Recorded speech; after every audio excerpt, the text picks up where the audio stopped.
2 Kings 14. Okay. In the 2nd year of Joash, son of Jehoahaz, king of Israel, Amaziah, son of Joash, became king of Judah. He was 25 years old when he came to the throne, and he reigned for 29 years in Jerusalem. His mother's name was Jehoaddan of Jerusalem. He did what Yahweh regards as right. Though not like his ancestor David, he imitated his father Joash in all respects.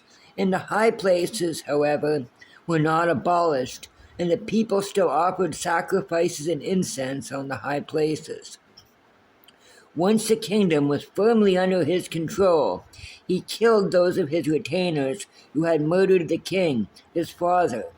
But he did not put the murderers' sons to death, in accordance with what is written in the book of Moses, where Yahweh has commanded, "Parents may not be put to death for their children, nor children for parents, but each must be put to death for his own crime."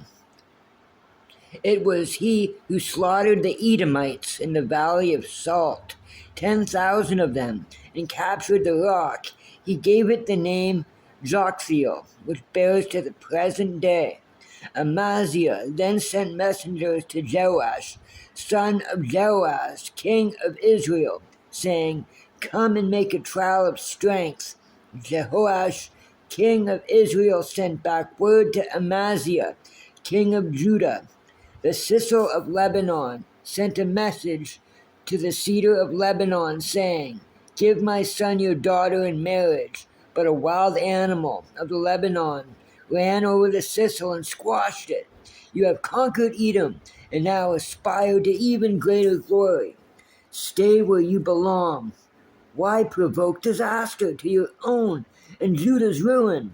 But Amaziah would not listen. So Joash, king of Israel, marched to the attack. This is better than Game of Thrones here. Who needs HBO when you get the Bible, right? Okay, back to it.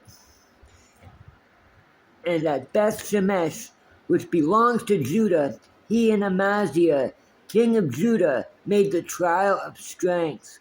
Judah was defeated by Israel, and everyone fled to his tent.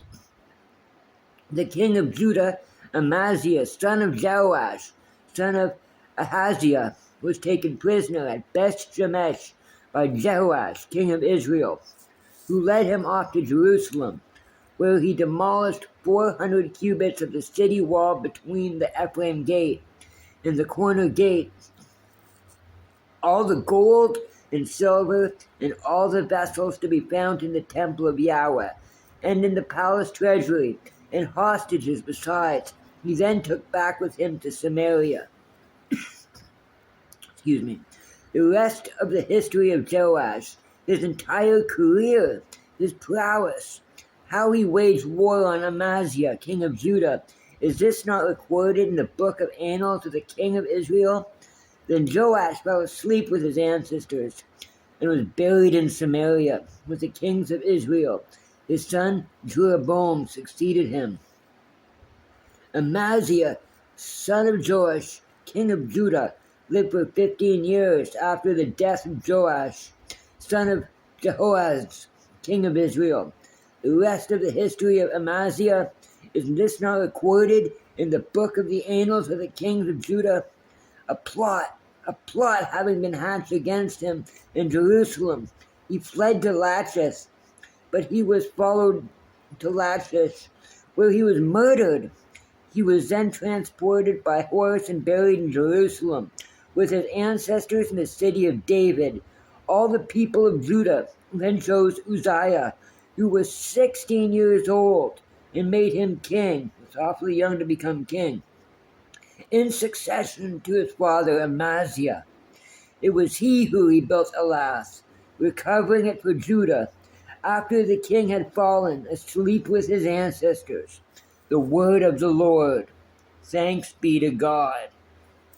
Well, this was about the reign of Amaziah in Judah, and tells you a little bit about Amaziah, his son, and some of the out of this world stuff that happened. Yeah, like succession, plots, betrayal, like the guy's retainers coming up and killing him, and basically them getting punished and everything that happened there. It's a story of like betrayal. It's a story of kingship. It's a story of leadership, and it's the story of the people. And it's directly in the Bible, and it's the word of the Lord. Thanks be to God. All right, everybody, have a great day.